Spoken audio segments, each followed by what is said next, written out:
Wah. Selamat pagi semua Ibu Bapak, Saudari dan Saudara. Salve, salam sejahtera bagi kita. Bersama saya Pastor Bartol Oyan dalam Renungan Harian Silimo Katolik, edisi hari ini 24 Juni 2025. Hari ini kita bersama Gereja Semesta merayakan Hari Raya Kelahiran Santo Yohanes Pembaptis. Mari kita mengawali hari ini dengan mendengar dan merenungkan firman Tuhan, sambil kita mempersembahkan seluruh intensi-intensi kita pada hari ini. Dalam nama Bapa dan Putra dan Roh Kudus, amin. Rahmat dan damai sejahtera dari Bapa dan dari Tuhan kita Yesus Kristus senantiasa beserta kita, sekarang dan selama-lamanya. Marilah berdoa. Allah Bapa pokok kebenaran, Engkau telah memanggil Santo Yohanes Pembaptis untuk menyiapkan umat bagi Kristus Putramu.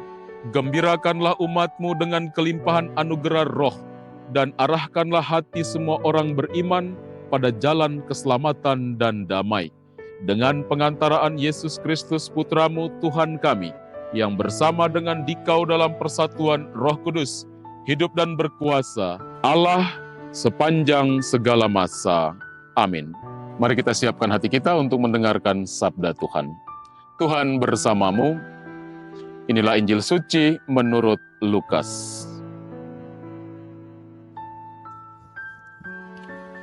Pada waktu itu genaplah bulannya bagi Elisabet untuk bersalin, dan ia melahirkan seorang anak laki-laki.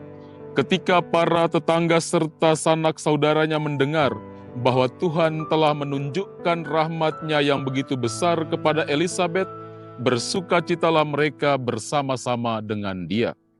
Maka datanglah mereka pada hari yang ke-8 untuk menyunatkan anak itu, dan mereka hendak menamai dia Zakaria menurut nama bapanya.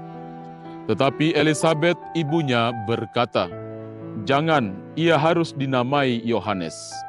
Kata mereka kepadanya, "Tidak ada di antara sanak saudaramu yang bernama demikian." Lalu mereka memberi isyarat kepada Zakaria untuk bertanya nama apa yang hendak ia berikan kepada anak itu. Zakaria meminta batu tulis, lalu menuliskan kata-kata ini. Namanya adalah Yohanes.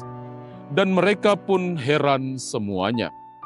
Seketika itu juga terbukalah mulut Zakaria, dan terlepaslah lidahnya, lalu ia berkata-kata dan memuji Allah.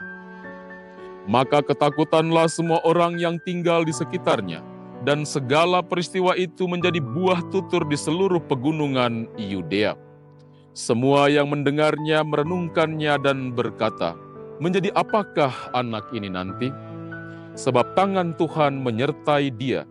Anak itu bertambah besar dan makin kuat rohnya. Ia kemudian tinggal di padang gurun sampai tiba harinya ia harus menampakkan diri kepada Israel. Demikianlah sabda Tuhan. Saudara dan saudari sahabat Silimo Katolik yang terkasih dimanapun Anda berada, tema renungan kita pada hari ini, dari sejak dalam kandungan, hidupku milik Allah. Hari ini kita bersama Gereja Semesta merayakan Hari Raya Kelahiran Santo Yohanes Pembaptis. Kelahiran Yohanes Pembaptis bukan sekedar peristiwa gembira dalam sebuah keluarga yang sudah lanjut usia, tetapi merupakan tanda nyata intervensi Allah dalam sejarah manusia. Ketika Elisabet melahirkan anak laki-laki, semua orang yang mendengarkan berita itu takjub dan berkata, "Menjadi apakah anak ini nanti?"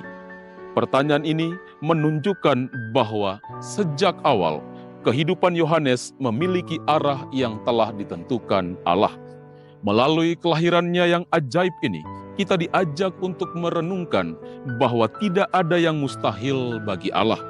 Bahwa hidup setiap orang, betapapun sederhana atau tidak menonjol, memiliki nilai dan panggilan mulia di hadapan Tuhan. Saudara dan saudari yang terkasih, momen penamaan Yohanes juga sangat penting.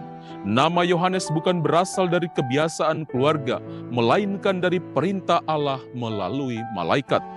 Ini mengajarkan bahwa hidup seseorang bukan hanya milik pribadi atau keluarganya, tetapi milik Allah dengan misi yang harus ditunaikan. Nama itu berarti Tuhan itu murah hati. Dan lewat Yohanes, kemurahan hati Allah ditunjukkan kepada umatnya yang sedang menantikan penghiburan. Yohanes adalah orang yang membiarkan hidupnya ditentukan sepenuhnya oleh kehendak Allah. Suatu teladan ketaatan dan penyerahan diri yang amat dibutuhkan di zaman ini. Ayat penutup dari bacaan ini menyebut bahwa Yohanes makin besar dan makin kuat rohnya, dan bahwa ia hidup di padang gurun sampai saat ia tampil di hadapan Israel. Kesunyian padang gurun menjadi tempat pemurnian dan pertumbuhan rohaninya, bukan pelarian. Di tengah hiruk-pikuk dunia yang seringkali menenggelamkan suara hati, Yohanes justru menunjukkan bahwa jalan menuju kedewasaan rohani adalah melalui keheningan, doa, dan pembentukan batin. Ia mendahului Kristus bukan hanya dalam waktu, tetapi dalam semangat dan pengorbanan diri. Saudara dan saudari yang terkasih, gereja merayakan kelahiran Yohanes Pembaptis dengan alasan yang sangat mendalam.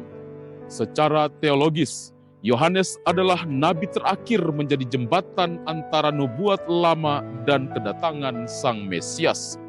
Ia dikuduskan sejak dalam kandungan dan seluruh hidupnya diarahkan untuk mempersiapkan jalan bagi Tuhan. Dalam kalender liturgi kita, hanya ada 3 kelahiran yang dirayakan secara resmi oleh gereja, yakni kelahiran Yesus, Maria, dan Yohanes.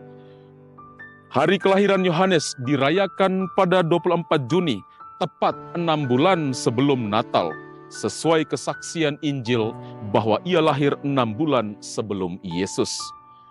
Penempatan hari raya ini juga dekat dengan titik balik matahari musim panas, simbol bahwa terang mulia memudar agar terang sejati Kristus semakin bersinar. Seperti dikatakan Yohanes sendiri, ia harus makin besar, tetapi aku harus makin kecil. Perayaan ini mengingatkan kita bahwa sejak awal kehidupan, Allah telah memanggil kita untuk suatu misi, dan hidup kita akan menemukan maknanya jika dijalani dalam terang rencananya. Kita akhiri renungan kita dengan doa dan berkat Tuhan. Marilah berdoa. Allah Bapa sumber sukacita, kami mohon semoga gerejamu yang bersukacita pada kelahiran Santo Yohanes Pembaptis mengakui Kristus yang sudah diwartakan kedatangannya sebagai pembawa kelahiran yang baru. Sebab dialah yang hidup dan berkuasa, kini dan sepanjang masa. Amin. Tuhan bersamamu. Semoga kita sekalian dalam seluruh perjalanan hidup kita sepanjang hari ini, semua mereka yang kita doakan, intensi-intensi kita, senantiasa dibimbing, dilindungi, dan dipelihara oleh berkat Allah yang Maha Kuasa, Bapa dan Putra dan Roh Kudus. Amin. Saudari dan saudara, pergilah, wartakanlah Tuhan dengan hidupmu. Renungan kita telah selesai. Syukur kepada Allah.